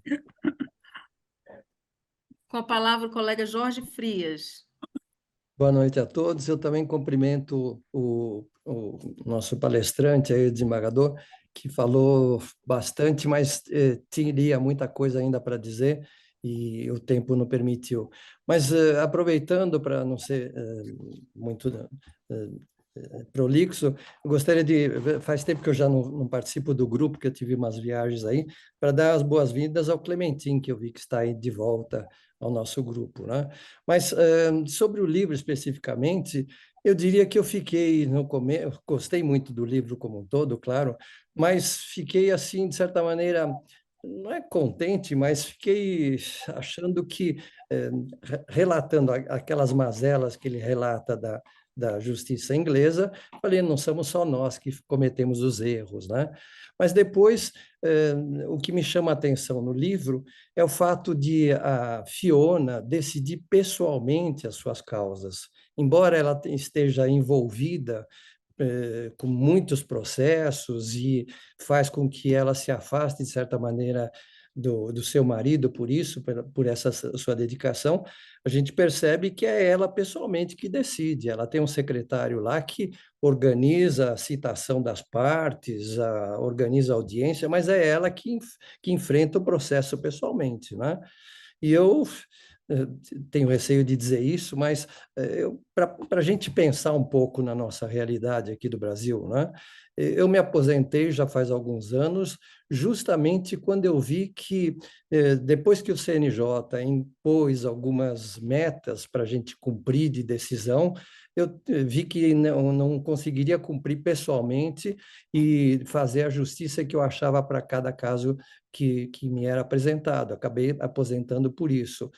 Achei que não ia dar conta desse recado sem delegar, que é o que nós temos visto que se tem feito por aí. Depois que aposentei, comecei alguma advocacia pequena, só para não ficar parado de vez, e o que a gente nota é justamente essa crítica geral que quem decide não é mais o juiz, né?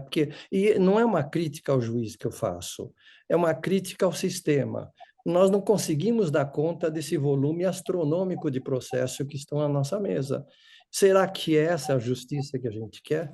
E eu fiquei com inveja da Fiona, porque ela pôde, pelo menos, decidir os casos dela, ainda que com sacrifício para a família. Eu consegui fazer isso ao longo de uma boa parte da minha vida, mas quando eu vi que eram metas inexequíveis, eu acabei me aposentando. Então, faço esses comentários só porque acho que a Renata também, quando falou alguma coisa, deixou isso também nas entrelinhas, e eu vejo que a gente não fala sobre o assunto, e eu acho que é um assunto que interessa a magistratura. Nós precisamos ver se nós estamos fazendo de conta só que nós estamos fazendo justiça. O tema voltou à minha memória com a leitura desse livro. Cumprimento a todos, então, pela obra escolhida. Muito obrigada, Jorge, desembargador. Gente, me chamem de Fernando mesmo, tá? Fernando, Fernando, nós estamos em cima do horário, falta um minutinho. Uhum. Se o Kelps assim o permitir, nós poderíamos passar 5 minutinhos, não sei se já vai estender demais. Nós temos também o comentário do Fernando e depois a pergunta do Antônio Carlos. Então, quem sou eu, Lívia, para vedar, né, a continuação aí do debate? É claro, sim, Excelente, inclusive. evitando, sim, sem dúvida, né, evitando se estender demais, né, quem for fazer uso da palavra que o faça de uma forma mais breve, mas com certeza permitindo ao máximo a participação de todos. Ok. Fernando, é Agora, sobre o a questão trazida comentário. pelo Jorge, ela realmente é Excelente. muito urgente, né? Muito importante, assim, porque o Brasil tem números de processos que são acachapantes e são inacreditáveis quando você julga a partir de parâmetros estrangeiros, né? A maior parte dos países, mesmo países populosos, tem assim números infinitamente menores. Isso, evidentemente, propicia que haja um outro sistema de processamento, né, de elaboração, como a gente vê um pouco aí na questão da Fiona, né, algo mais artesanal, né, e isso, evidentemente, diminui a chance de erro, né? E mesmo assim ocorre muito. Tem uma pesquisa recente nos Estados Unidos que diz que cerca de 45% há cerca de 45% de erro, de percentual de erro judicial no sistema americano. 45% é muita coisa. E me parece que o McEwan, ele, como gosta de pesquisar, ele possivelmente deve ter tido alguma notícia de algo análogo no mundo inglês, porque eu acho que ele não traz essa questão aqui à toa, né? Essa questão que a Fiona, às vezes, questiona, né? Em algumas passagens ela fala que tem questionamentos profundos, né, do devido processo, da, da sustentabilidade do devido processo. E o marido dela também lança algumas dúvidas, né? Isso aparece ali no pano de fundo do livro. Ok. Com a palavra, o colega Antônio Carlos Esteves Torres.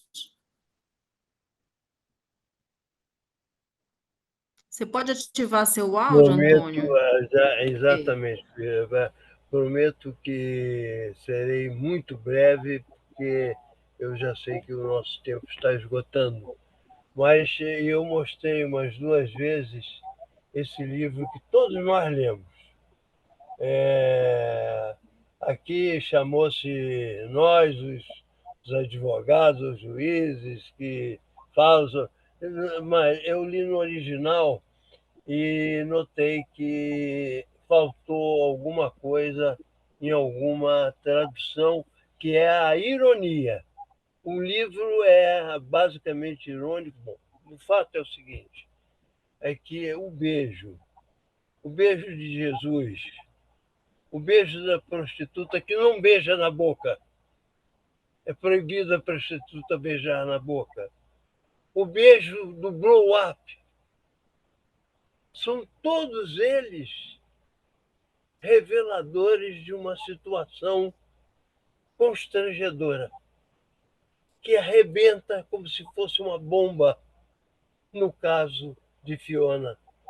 Ela ficou parada, sem reação, porque ela não esperava o retorno à vida do marido, que afinal de contas eles retornam, e tanto é assim que a simbologia do beijo com a música, porque ela toca o piano de uma forma como parece que não teria tocado antes.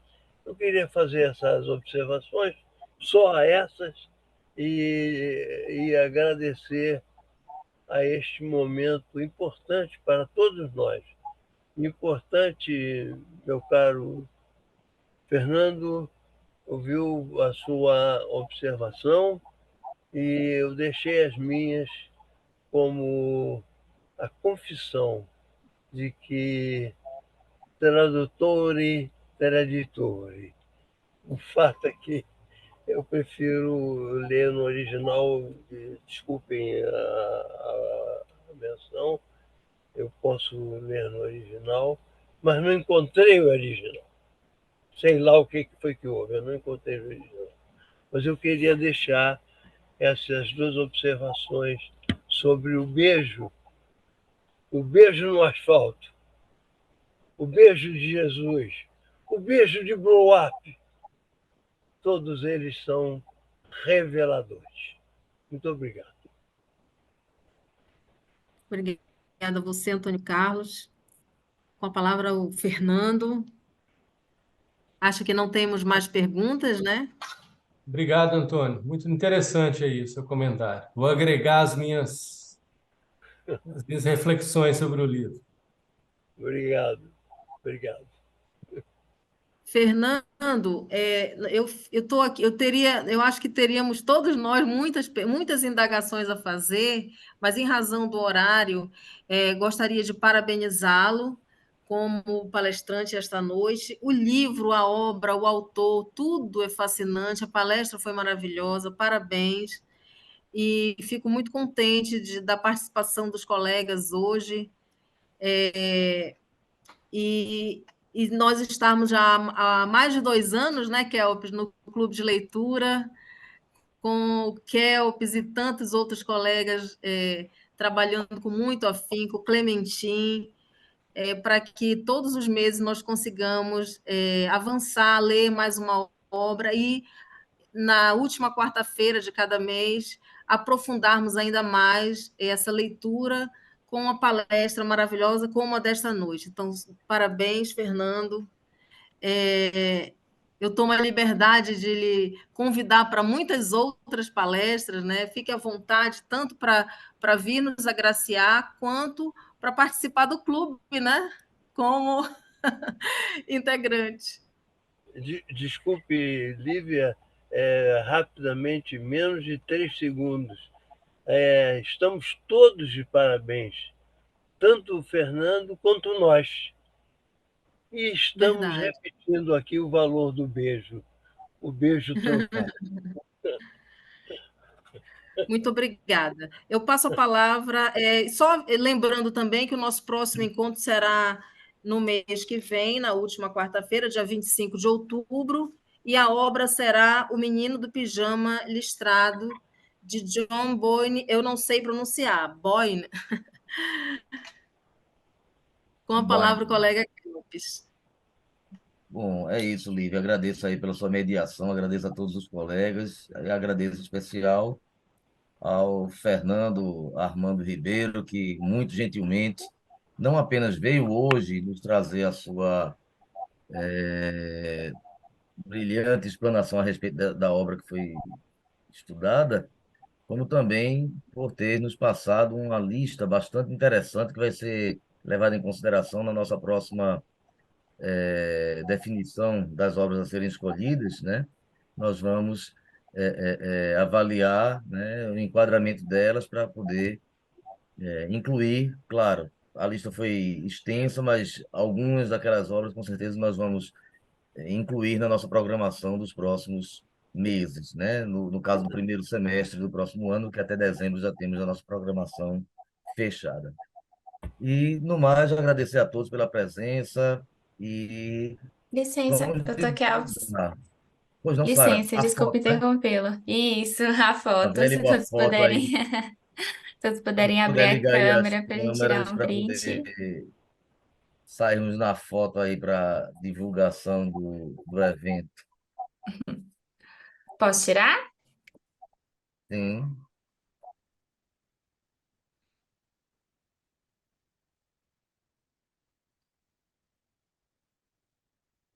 Pronto, prontinho. Obrigada. Obrigado também, Sara. Obrigado a Nós que todos e agradecemos. até o próximo. Vamos divulgar o clube de leitura entre os colegas para que a gente possa ter uma amplitude ainda maior de participantes desse nosso encontro mensal.